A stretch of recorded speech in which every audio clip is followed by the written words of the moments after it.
गुरुर्ब्रह्मा गुरुर्विष्णुर्गुरुर्देवो महेश्वरः गुरुः साक्षात् परब्रह्मा तस्मै श्रीगुरवे नमः.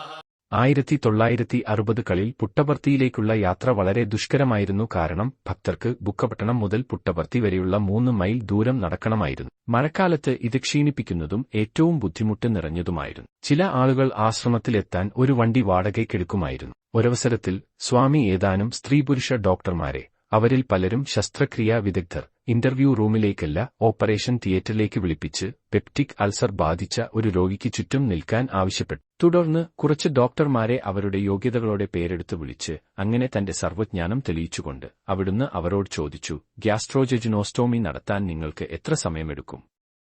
ഇത് പെപ്റ്റിക് അൾസറിനുള്ള ഒരു ഓപ്പറേഷനാണ്. ബാബ ഈ മെഡിക്കൽ പദം ഉപയോഗിക്കുന്നത് കേട്ട് ഡോക്ടർമാർ അത്ഭുതപ്പെട്ടു. ഇത്തരമൊരു ഓപ്പറേഷൻ നടത്താൻ 2 മണിക്കൂർ വേണ്ടിവരുമെന്ന് എല്ലാവരും സമ്മതിച്ചു. അപ്പോൾ അവിടുന്ന് പറഞ്ഞു, ഇപ്പോൾ സ്വാമി ഓപ്പറേഷൻ നടത്തും, എത്ര സമയമെടുക്കുമെന്ന് നിങ്ങൾ എല്ലാവരും കാണൂ. അവിടുന്ന് തൃക്കരം വീശുകയും ഒരു ശസ്ത്രക്രിയാകത്തി, സ്കാൽപെൽ, പ്രത്യക്ഷപ്പെടുത്തുകയും രോഗിയുടെ വയറ്റിലെ ചർമ്മം മുറിക്കുകയും ചെയ്തു. തുടർന്ന് അവിടുന്നിന്റെ കൈയിലെ സ്കാൽപെൽ അപ്രത്യക്ഷമാക്കി. ഒന്നിനുപുറകെ ഒന്നായി അവിടുന്ന് കത്രികയും മറ്റു ഉപകരണങ്ങളും പ്രത്യക്ഷപ്പെടുത്തി. അരമണിക്കൂറിനുള്ളിൽ ഓപ്പറേഷൻ പൂർത്തിയാക്കി.